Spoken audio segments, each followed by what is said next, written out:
I'm Dr. Ryan DeBell from The Movement Fix. This is Movement Fix Monday, and what we're going to talk about this week is working on being in a split stance position. So, like this. And we're going to talk about how to get better at being in that position, how to gain range of motion in that position, and how to be strong in that position. When I think about being in a split stance, I'm thinking about primarily two movements, and that would be running and a split jerk. And what the problem that we mainly see in both of those movements would be that that position is very intensive on the hips in terms of it requires a lot of movement there. And when we don't have it, or if we don't control it well, we'll compensate by cranking through the spine by going like this or rounding because we're pulling maximally through the hip joint. And if we don't have enough range of motion here, eventually it's going to crank through the spine instead. And so probably the most common way that people work on their split stance position is they'll go down like into a stretch like this, and they'll kind of hang out down here and maybe really push it and make it uncomfortable. But I don't think that that's necessarily the best way to do it. And the reason is because when you just passively sort of stretch something like what I was doing there, when you go to actually use the range of motion of the hip, you haven't really taught yourself how to do it. And so if we can make the stretch active, where you have to actually hold yourself, then it will be a very different stimulus and a very different sort of learning experience. And so one of the ways that I really like to do this is I will go into a split stance and I will make sure that I keep that spinal neutral position.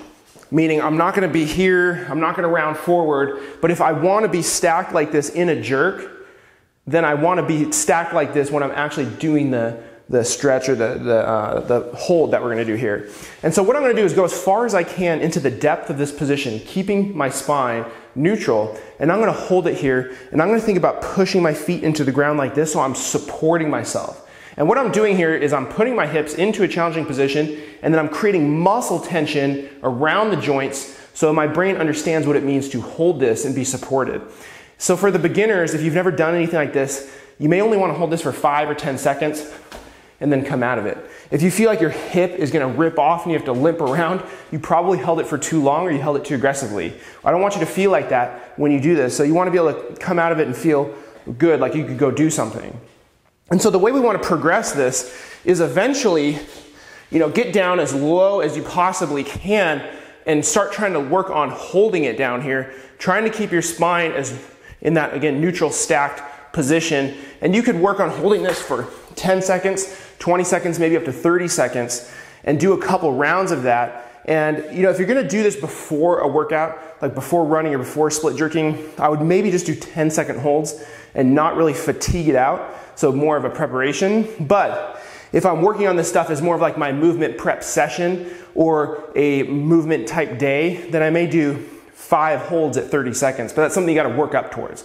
So give that a try next time you're trying to stretch out your hips and prepare for split jerking or running or just trying to work on your hip range of motion. I think you're going to find it very challenging, but also very rewarding. So that's this week's Movement Fix Monday. Make sure to follow us on Facebook at facebook.com/themovementfix and on Instagram at The Movement Fix, and subscribe to the YouTube channel so you get these videos directed or delivered right to your email. And hey, if you learned something in this video, share it with your friends so they can learn something too. And make sure to check out the Movement Fix workshops at themovementfix.com/workshops. I just revamped a lot of the material. I'm really excited about it. So I will see you guys next week. Take care.